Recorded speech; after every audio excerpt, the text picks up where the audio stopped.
Welcome to Partnerships for Profit, the podcast where we bring you inside the world of joint ventures, strategic partnerships, and powerful collaborations. Each episode, you'll dive into conversations with top entrepreneurs, visionaries, and business leaders, unlocking the secrets to building profitable relationships that drive growth and success. Whether you're looking to expand your network, find new referral partners, or scale your business, you're in the right place. Let's get started.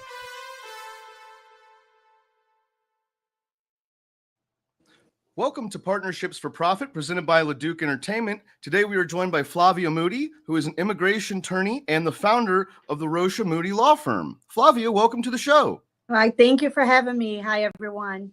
Can you start off by telling us a little bit about yourself and a little bit about the Rocha Moody Law Firm? Sure. Well, I've been in this immigration journey for a long time, but it became my livelihood back in 2013. I have a very personal experience with immigration, being an immigrant myself, and that really what propelled me. I had a very unpleasant experience while visiting my now husband. Back then was my boyfriend, and that propelled me. I was dumbfounded by the idea that a person that knows how to speak, knows how to communicate with the proper documentation would have issues coming into America, and had a visa canceled. They have a whole ordeal behind it. When I finally got here, I made my mission to speak for those that couldn't speak for themselves. So that was my main concern. I went to law school in Brazil. I went to law school here again. I got my master's here at Louisiana State University in law. And I took the bar exam and I started practicing here. And my primary focus was being an immigration attorney. I had experience with Ranger before, but I wanted to be an immigration attorney at heart. My heart was calling me for the immigration field. And I worked in the immigration field for a while. I worked for a company, a law firm. And then in 2021, I decided to open my own firm. And the rest is history. So your own immigration journey really inspired you to get into the immigration law space. Correct. It was a very unpleasant experience. I was taken to a room. I couldn't communicate with anybody. And at the time, my boyfriend, now my husband, was trying to figure out what I was. Nobody would give any information. And they canceled my visa. At the time, they told me my English was too good. So, of course, that I spoke with an accent, and that, that would be, for them, would be indicative that I was coming to U.S. with some other motive beyond traveling for pleasure. Wow. And that decision basically changed the whole course of my life. At the time, I was not happy because they put me back on the very first flight back to Brazil. And I can understand how this person at the border, without knowing anything about me, without knowing anything at the time, I was already a law student in my home country. I could not fathom that decision made at the border was not appealable. And I could not bring it up to a supervisor. There was nothing I can do. Once they made a decision, that's it. You cannot change it. And that ended up changing the whole course of my life personally and now professionally. Right. So when clients come to the Rocha Moody Law Firm, what are some of the problems and pain points that they're experiencing that you're helping them solve? Well, each administration is different. They have different priorities, different directives. So those type of questions change based on the administration. Right now, because we're in a second Trump administration, and it's been a real increase in apprehensions. There are a lot of change in directives, a lot of executive orders being issued. So the majority of the questions that I have today is based on that. How those executive orders will affect my process, will affect how I navigate on my day-to-day life, how it affect my children, how it affect my husband. This is what normally right now that's what the type of questions that we receive, my firms receives. What are now you mentioned that you've been nearly 2 decades in this space. What are some of the sort of trends in immigration law that you've seen come and go as a result of changing administrations? um, the prior administration, uh, it was more focused on prioritizing the most dangerous individuals. So Mm, the judges and even the government attorneys have some some leeway, some discerning um, space to decide if this person would be a priority for apprehension and and going to court, initiating proceedings.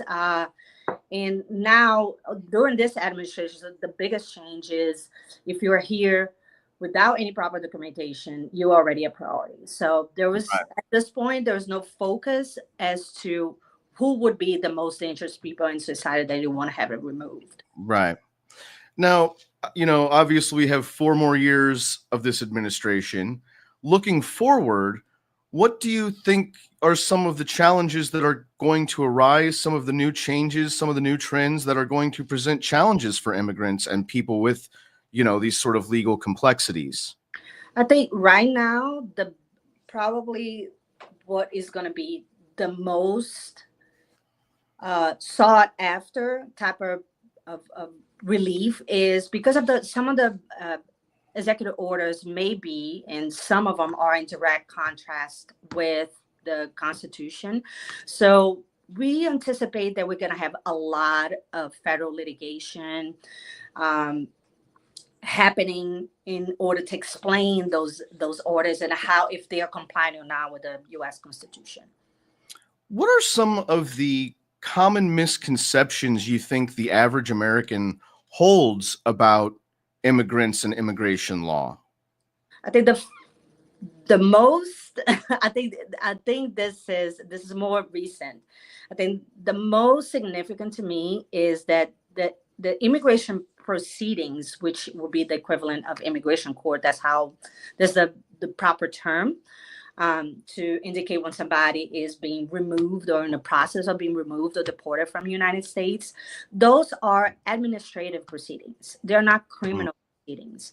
I right, think most people try to equate being without documents as being a criminal, which is not. right, With the proper, that would be the equivalent, I think, of you not having your driver's license. So this is actually within the realm of law. This the exact equivalent is the uh, having going through the process of having your driver's license revoked is right, administrative proceedings, and it'll be equated to the process that the immigrants have to go through. However, because it's such a highly politicized issue, right. it became a bigger, in my opinion, a bigger issue than it actually is. Um, I think the second thing that most people have to ask, and when I explain to them, they're like, "What? I cannot believe this." Is there is no anchor baby. So Mhm, a lot of people's like, "Oh, but people come here and have kids, and now they can still." It's like, no, they cannot. right, There's not a law in the United States that allow you to say just because you had a child here. This is not the way the immigration process is done. That's not how the laws were implemented. It's not how the Constitution and the Congress and Senate implemented those laws. right. Well, and to stick on that kind of theme there of talking about children, what are some of the biggest challenges that undocumented minors and unaccompanied minors are facing, and how does the Rocha Moody Law Firm help them? I think every time you're representing a minor, especially unaccompanied minor, you have to have a little extra care. A lot Right, of those kids already been traumatized. They already suffer some type of abuse or neglect or both. Um, so you have to have some time to be able to speak in a way they understand and pay attention to signs of distress, because there are children. So it Right. is, you have to have an extra care whenever you speak to and try to obtain information from. Um, Unaccompanied children have special legislation associated with. You can do, there is a special type of asylum for unaccompanied children. They have special protections for children that have been abandoned, neglected, abused. There are Mm. special visas for these children. So when you sit down, you try to get a whole sense of what happened. Sometimes it's hard for a child to speak ill of their parents. So you have to really be compassionate and drive on importance of explaining things, and how would that, instead of just asking, have you been abused or been neglected, just try to present scenarios Right. and and see how the children are going to respond to that. How do you, in your position, sort of bridge? I mean, being an immigrant yourself, how do you bridge some of the cultural gaps and some of the legal gaps in your position? That is a very important question. In some countries there was no equivalent for the process that you're going through in America. Uh, Mm. for instance, my home country, Brazil, the process to become a resident is quite simple. It's not really, there's no, you apply with it, and then you get an address, and everything is quite simple. You have to register and then start the paperwork, but it is not something that will deter you. Mm. Things are different in America, so some people don't have the full understanding how that happens. I think you do really have to take the time to explain the process. And on the other side, when I was somebody else's client, Right. because I have also had to go through the whole process. And that's one thing that I thought was deficient in most immigration firms, in most firms in Mhm. general, actually, um, is that you as attorney, you know that you're doing the proper things, but you fail to communicate that with your client. You fail to communicate the process. And for you on the other end, sometimes you expect, I mean, I was waiting for my visa to arrive for a long, long period of time. And it was hard to get somebody to explain to me, why is it taking so long? What is the time period? What is the process? What they're looking for? What documents do I have to have? And once I open my own firm, I vouch Hmm. to explain the whole process to all my clients so they know what to expect. Granted that, as I previously said, it changes quite often from one administration to another. And we try to educate our clients on that as well. But you try to give as much clarity to your client as possible, because not only appeases your heart, this is already very anxious about the whole process. Right. It's a very complex process. And subject to change. So it's very important to explain the whole process in its entirety. And in the event of a change of administration, how that's going to affect your case. Do you feel that the sort of current system in place, the current immigration system, do you feel it's broken in some ways? I have to say that our immigration laws are very old. That we haven't had any sort of update in a long time. So the first thing that I would say is they are obsolete. They have Mm. to have immigration reform in order to accommodate the changes in our society, right? Um, uh, the immigrant community are a part of the fabric of our society. Right. And our economy is also dependent of immigrants. So you have to update the laws to reflect our current state in the country. And because again, it's very highly politicized. It's hard when you have a bipartisan country. It's very hard to get on the table and decide what will be best for the country, instead of what is the best for the party. And Right. that is the issue that we're having, which it shouldn't be a political issue. It should be a legal issue. It's a legislative issue where you can, Right. both sides of the aisle can meet in the middle and try to come to a consensus of what is going to be best for the country based on immigration reform. And if the current laws and the current things that are happening with this current administration, if they were taken to kind of their ultimate umpteenth degree, what do you think America would look like? In my opinion, we are already on an degree. Hmm. We're attempting to deport lawful permanent residents. They're already being vetted. They're already going through the process, legislative process. You know, using a law from the 1700s, trying to circumvent current law. I think this is very important. I think people don't understand why certain laws were created and why they were implemented, and attempted to circumvent current laws based on a law that haven't been applied since Right. since the 1800s. It's hard to understand. It's just really, it's it creates a imbalance of powers. I mean, our democracy is based on checks and balances, and all the branches of our democracy are there for a reason. In the moment that you infringe upon Mm-hmm. the legislative branch, that is significant. It's already, in my opinion, already a very serious issue that you have to not even to mention that a lot of those issues are based on are direct conflict with the First Amendment. Right. That is, to me, is the most concerning. So you trying to circumvent the law in order to deport people that are legally allowed to stay here based on free speech, Right. denying people free speech, which to me is one of our pillars of Right. of American. The thing I'm most proud of.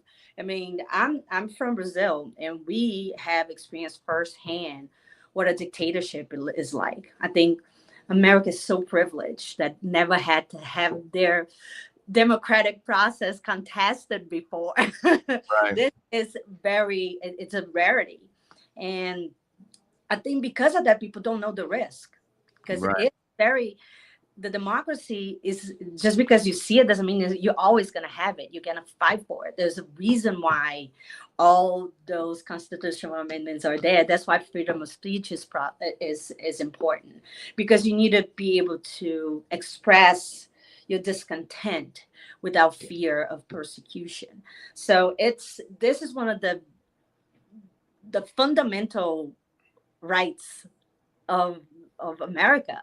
I think things are the most proud of, and I think little by little has been taken away. Right. And if you allow this to continue, you're just destroying America. Do you feel that there are any emerging trends in immigration enforcement that you're seeing right now that haven't been there prior to this current time? There was a repeat of sanctuary cities, not, trying to, from the first administration to the Trump 1 to Trump 2.0. Right. There was in the first, what I see is a more aggressive agenda than he did the first time around, and there was issues with sanctuary cities, and I think he's cracking down pretty seriously on trying to infringe upon state sovereignty in order to implement those immigration arrests, detention. Other things that also, there are places that in the past were considered also sanctuaries, such as church, hospitals, schools. Those are also places that in the past, that's not where you're going to look for immigrants. Right. Most of those places are just people being vulnerable. I highly doubt that you're going to find a criminal Right. is that doesn't have a immigration documentation in a school or a church. Um, so those also what used to be off the table is now back on the table. You know, you're just like they're gonna arrest you wherever you're at. And as I previously mentioned, there is no set priority. They are not looking, okay, this person has a criminal record, maybe we'll expedite these people.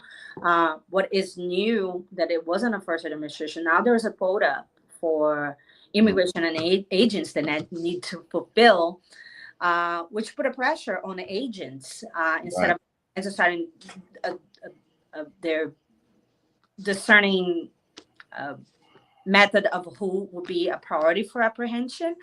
Right now, I have to meet the quota, and I have to go find whoever and whatever. And I think that put a pressure on the agents that are already unnecessary. They're agents of the government. They should be able to have their own, be able to make their own decisions without being concerned of meeting a quota Right. or suffering some sort of repercussion because you didn't meet it. Right. That's pretty insane to think about. Do you feel that immigrants are often used as scapegoats for societal problems that they have nothing to do with? What I think is people are afraid what they don't understand. Hmm. Most people, and I think they might not understand somebody that come here with a different culture or a different way of living, and sometimes their fear, because the fear is based on the fact that they don't, that's something new they're not used to. I think the only way you can stop that is by getting to know people. I think a while back there was this issue about Haitians in Springfield, and most of the community that lived in Springfield were supportive of those refugees. They were, Hmm. they were actually they raised the property value. The economy rose because there was a spike in a housing market. People would buy products from local grocers and the local community. So there was a big improvement in the livelihood, and because of that, they're trying to understand, and they were very supportive of that community.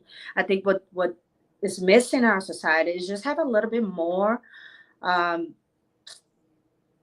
kindness. It's just actually that's what it is. It's kindness. It's trying to see other people's point of view, and I think it became very contentious as of recent, with maybe social media or things that just end up driving your algorithms further and further Right. from middle and really bring you to the extremes as opposed to the common point. And I think once you realize that these people they're here, documented or not, with or without, they are here just not any different from all those immigrants that came through Ellis Island in New York. It's just not there's not a Right.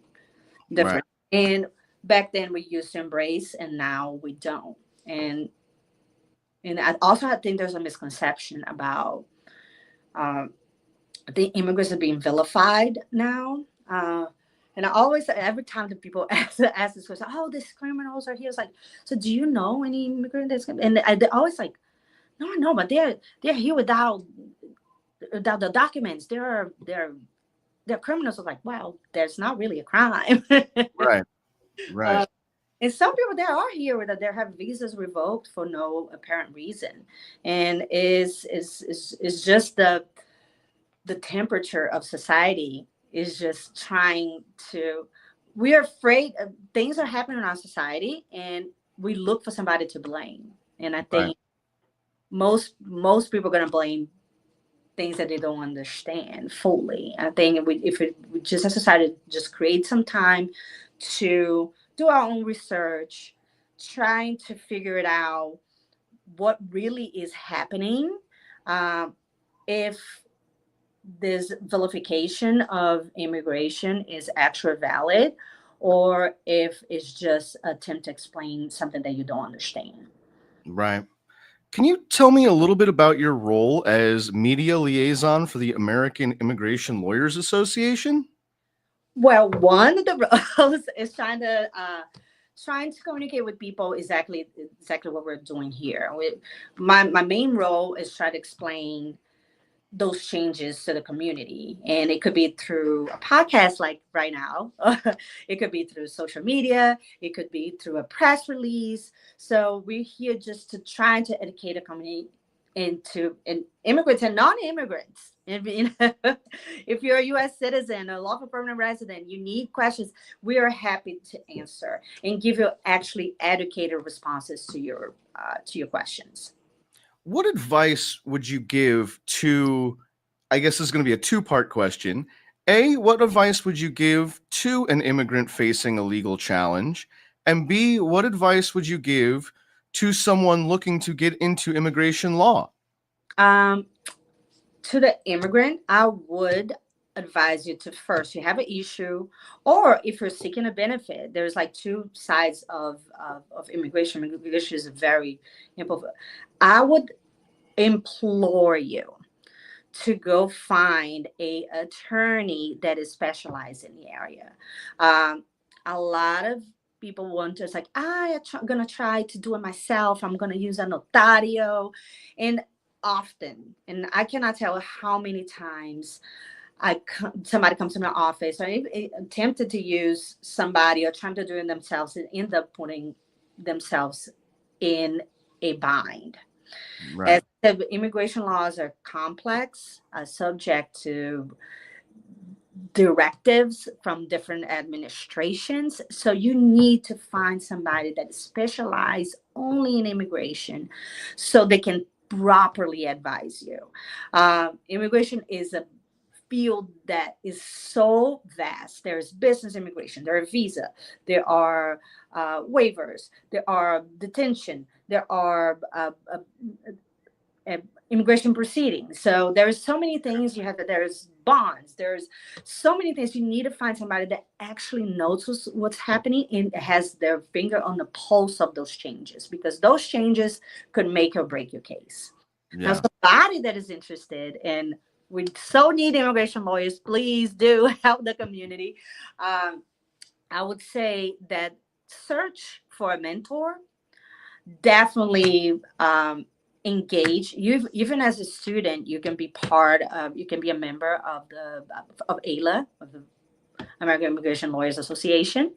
And that way you can start educating yourself and see if this is really what part of the immigration field you'll be attracted to.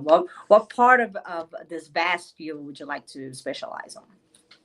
When you think back on all the people that the Rocha Moody Law Firm has helped, is there a story that stands out in your mind that you could share with us of an individual or a group of people that you really saw a positive outcome as a result of your help and guidance?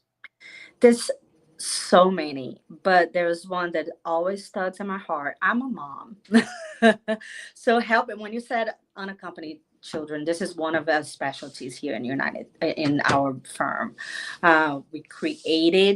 We're in a constant discussions with juvenile courts in order to keep ourselves updated. But as I mentioned, there is a special immigrant juvenile visa based on abandonment and neglect that I had the pleasure to represent this young lady that came to the United States without documentation, that she was victim of abuse and neglect. And we were able to get a visa for her. And with that visa in the future, she was able to get her green card, her lawful permanent residence card, usually known as green card. And she graduated LSU. And Oh, wow. she sent me a little card, because you have to have a status in order to be an LSU student. And because we're able to do all this process, we're able to enter LSU, to finish and graduate with honors. And she sent me a very nice note. And those are the things that was just like really fill your heart from beginning to the end. And now I'm representing her for her citizenship. So, Wow. That's incredible. Yes, and it feels like you're part of these people. You're not just a case. You Yeah. are a client. And I get to see you from being this little kid scared, not knowing what to do, not knowing how to navigate, learning to speak the language, to a young lady, young woman that is now graduated to LSU, and it will be 100% a contributing member of the society. That's amazing. Yeah. Well, Flavia, this has been an incredible conversation. If anybody out there listening could use your help, could use the help of the Rocha Moody Law Firm, where can people find you? You can find me in all social media. All you have to do is type Rocha Moody Law and it will pop up. You can call my office at any time, 225-434-0969. Or you can reach out via WhatsApp, which most of our clients really do. It's not an American thing, but the rest of the world love a WhatsApp app. You can reach out on the same number, 225-434-0969. You can email us. You can reach out over our website, rochamoodylaw.com, and any other avenue that you would like to find us. DM me, Facebook message me, LinkedIn me. We are always here to serve. Well, Flavia, thank you so much for coming on the show. This has been a fantastic conversation. It's my pleasure. And if anybody has any questions, don't feel free to contact us. And thank you, everyone, for listening. This has been Partnerships for Profit, presented by LeDuc Entertainment. Flavia, thank you again. Thanks for joining us on this episode of Partnerships for Profit. We hope you've gained valuable insights on how to form profitable partnerships and take your business to the next level. Be sure to subscribe and leave us a review wherever you listen to podcasts so you never miss an episode. Got a partnership story to share or someone you'd like to see featured on the show? Reach out to us. Until next time, keep building those partnerships for profit.